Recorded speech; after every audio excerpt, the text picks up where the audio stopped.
નમસ્કાર વિદ્યાર્થી મિત્રો, ગાંડીવ એકેડેમીની યુટ્યુબ ચેનલમાં આપ સર્વે વિદ્યાર્થીઓનું હાર્દિક સ્વાગત છે। જેમ આપણે વાત કરી હતી એમ કે આપણે દરરોજનો એક ટોપિક લઈને આવતા રહીશું। તો આજનો આપણો topic do as directed, total 4 માર્ક્સનું પૂછાશે।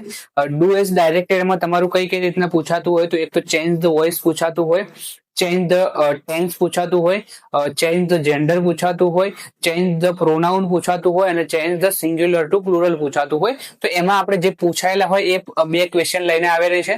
તો પહેલા વાત કરીએ તો અહીંયા દેખો આપણે ઓળખવાનું રહેશે કે શેમાં તમને ચેન્જીસ કરીને આપેલું છે। તો પહેલા વાત કરીએ કે હી બ્રોક ધ ગ્લાસ, તો અહીંયા શું કર્યું, આપણને આ રીતના આપ્યું હશે ધ ગ્લાસ, આપણને આ રીતના આપ્યું હશે કે ધ ગ્લાસ વોઝ, બરાબર।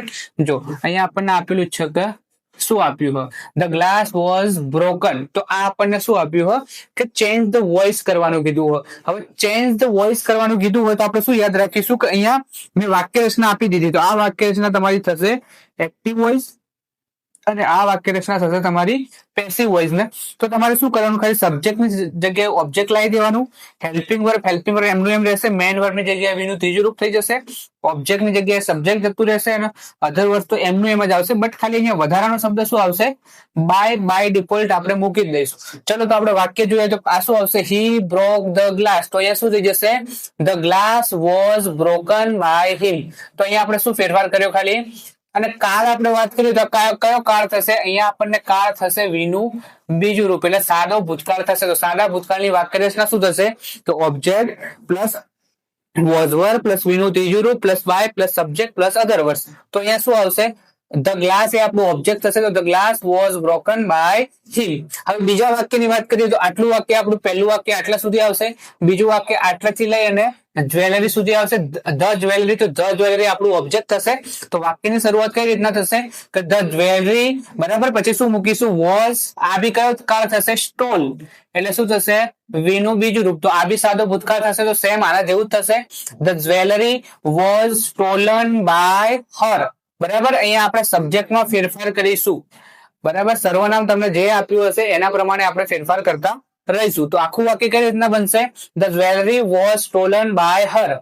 ત્રીજું વાક્ય આપણે જોઈએ તો ત્રીજું વાક્ય કયું થશે, અહીંયાથી થશે ધ, બરાબર। આમાં આપણને શું આપ્યું હોય કે તમને બે કર્મ આપ્યા હોય, તો એક કર્મ આપણે અહીંયા બી લખી શકીએ, બરાબર, અને એના પછી એક કર્મ આપણે આગળ લઈ જઈશું, જે આપણને શું આપ્યું, તો અહીંયા ધેમ આપ્યું હતું, તો ધેમ બી આપણું શું થશે, કર્મ થશે, તો ધેમ આગળ આવત શું થઈ જશે, દે, તો they were caught red handed by the police. આપણે આ વાક્ય રચના પ્રમાણે ચાલશું વિદ્યાર્થી મિત્રો। આ જે વાક્ય રચના પ્રમાણે આપી છે એ પ્રમાણે ટેન્સ પ્રમાણે અહીંયા બદલવાનું શું રહેશે, એક તો હેલ્પિંગ વર્બ બદલવાનું રહેશે અને સબ્જેક્ટ તરીકે જો તમને કોઈ પ્રોનાઉન આપ્યું હોય, બરાબર, કોઈ પ્રોનાઉન આપ્યું હોય તો આપણે ચેન્જીસ કરીશું। તો આ તમારું થઈ ગયું એક્ટિવ વોઇસ માંથી પેસિવ વોઇસ। હવે બીજા નંબરનો પ્રશ્ન જોઈએ તો અહીંયા શું આપ્યું, યસ્ટરડે, યસ્ટરડે માંથી શું કરી દીધું, ટુમોરો, યસ્ટરડે આ શું થશે, આપણો સાદો ભૂતકાળ આપણને આપ્યો, બરાબર। હવે સાદા ભૂતકાળમાંથી અહીંયા શું કરી દીધું કે ટુમોરો આઈ વિલ શેમાં આવે, આપણને ખબર કે સાદા ભવિષ્યકાળમાં આવે, તો આપણે આખા કાળને શું કરીશું, સાદા ભવિષ્યકાળમાં ફેરવીશું, મતલબ કે સાદા ભૂતકાળનું આપણે સાદા ભવિષ્યકાળમાં કરીશું। તો સાદો ભૂતકાળ હોય તો અહીંયા શું આવશે, વાક્ય રચના જોવા જઈએ તો આ રીતના વાક્ય રચના બને કે સબ્જેક્ટ પ્લસ વીનું બીજું રૂપ પ્લસ ઓબ્જેક્ટ અને પ્લસ અધર વર્ડ્સ, બરાબર। જ્યારે ભવિષ્યકાળમાં આપણે ફેરવવું હોય તો ભવિષ્યકાળમાં શું થશે કે સબ્જેક્ટ પ્લસ વિલ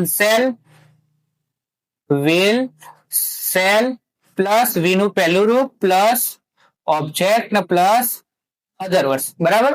તો આ રીતનું આપણે ફેરફાર કરવાનો, તો જ્યાં તમને વીનું બીજું રૂપ દેખાય ને ત્યાં તમારે શું મૂકી દેવાનું, વિલ સેલ માંથી કોઈ બી એક અને વીનું પહેલું રૂપ મૂકતું રહેવાનું। તો દેખો આપણે ફેરફાર ક્યાં ક્યાં થશે, એક તો આ વિઝિટેડ આવ્યું તો વિઝિટેડ નું શું થઈ જશે, વીનું પહેલું રૂપ આપણે કરી દેવાનું અને આગળ શું મૂકી દઈશું, વિલ મૂકી દઈશું, બરાબર। ચલો પછી અહીંયા બી સેમ એવું જ વેન્ટ નું આપણે શું કરી દઈશું, વીના પહેલા રૂપમાં, મતલબ કે વેન્ટ નું શું થાય, ગો થશે, બરાબર, ને વધારાનું આપણે શું મૂકીશું, વિલ મૂકીશું। ચલો ત્રીજા વાક્યમાં જોઈએ તો અહીંયા શું આવશે, સો નું આપણે વીનું પહેલું રૂપ શું થશે, સીન થશે, સોરી સી થશે, બરાબર।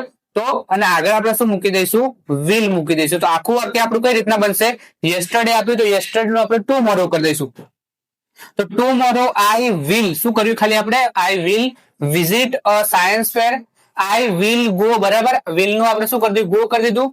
વિથ બીજો કોઈ ફેરફાર નહીં કરીએ આપણે, ખાલી આટલો જ ફેરફાર કરતા રહીશું. ક્લિયર વિદ્યાર્થી મિત્રો? મતલબ કે વિલ અને સી, આમાં આપણે ફેરફાર ખાલી શું કર્યો કે જ્યાં જ્યાં તમને વી નું બીજું રૂપ દેખાય ને ત્યાં આપણે શું મૂકી દીધું, આટલું આપણે ચેન્જીસ કર્યું. બીજું એમનું એમ જ આપણે મૂકતા રહીશું. ક્લિયર વિદ્યાર્થી મિત્રો? તો આ તમારું ટોટલ 4 માર્ક્સમાં પૂછાતું હોય, મેં તમને એમાં ટોપિક આપી દીધા, એ પ્રમાણે આપણે ચેન્જીસ કરતા રહીશું. અને વાક્ય રચના ખાસ બધા વિદ્યાર્થી મિત્રો યાદ રાખીશું, કારણ કે ટેન્સના અંદર ચેન્જ ધ વોઇસના અંદર બધામાં આપણે વાક્ય રચના પ્રમાણે જ ચાલતા જઈશું. ક્લિયર વિદ્યાર્થી મિત્રો? તો આ તમારું ટોટલ 4 માર્ક્સનું પૂછાતું હોય, તો બધા વિદ્યાર્થી મિત્રો આ રીતના આપણે ચેન્જીસ કરતા રહીશું. વિડીયો તમને કેવો લાગ્યો એકવાર કોમેન્ટ જરૂરથી કરજો. જો તમને સારો લાગ્યો હોય તો તમારા મિત્રો એમની સાથે શેર કરી લેવો. ત્યાં સુધી વિદ્યાર્થી મિત્રો, જય હિન્દ, જય ભારત, વંદે માતરમ.